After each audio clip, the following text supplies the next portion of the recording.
time is one of my favorite times in a classroom. A lot of times teachers call it putting a child in the author's chair, where they get that quick minute in the spotlight as the author of the day. And each writing workshop lesson should end with a 5 to 10 minute sharing of the student's work. Some things that you will see during sharing time are students all together in a whole group sharing time. You don't always have time for that, so sometimes we just branch off and do a quick partner share.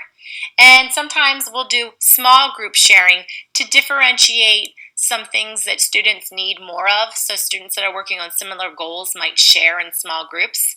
But I'd like you to continue watching the video from earlier and start the video at 5 minutes and 32 seconds and watch until 9 minutes and 5 seconds. And then skip ahead and watch 16 minutes and 22 seconds to 24 minutes and 9 seconds. I know this is a pretty big chunk of time to watch, but you can really see in action what sharing time looks like. And this lesson has 2 sharing times. The one she does in the beginning that was kind of shared from the last lesson. Maybe she ran out of time at the end of a lesson, so they started their mini lesson and had a sharing, and then later on you saw the traditional end of lesson sharing. So I'd like you to watch them both and see how it comes together with the mini lesson that she did on using mentor text to start our stories in different ways. This is what a good teacher is doing during writing time. Their sharing matches the goal of the mini lesson that was at the beginning. So we're tying it all together and we're reinforcing what good authors do.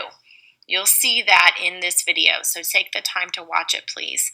Know that sharing time is really important to students, and you need to make sure that every student has the opportunity to share often.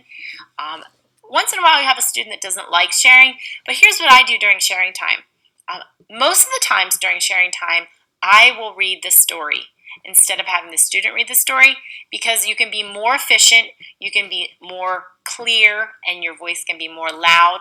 And then I allow the student to sit with me together, and they're still showcased, but it really allows the reading part to come to the teacher. And we talked during fluency about sometimes it's hard to read in front of people, and so this is one of those opportunities where you as the teacher will probably want to read their story, but allow them to answer all the questions and everything, all the praise is given to them.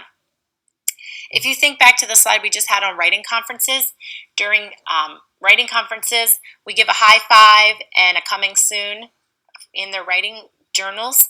I also do this during sharing time. I have the boys and girls at the end of sharing raise their hand and give the student high fives, and they have to share something that the student did well.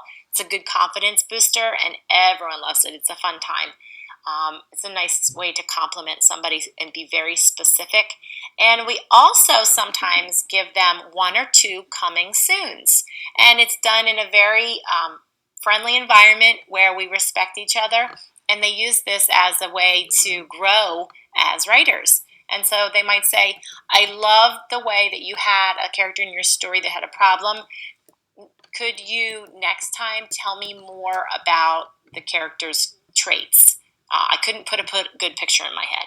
And they know to add that next time. So those coming soons are very important.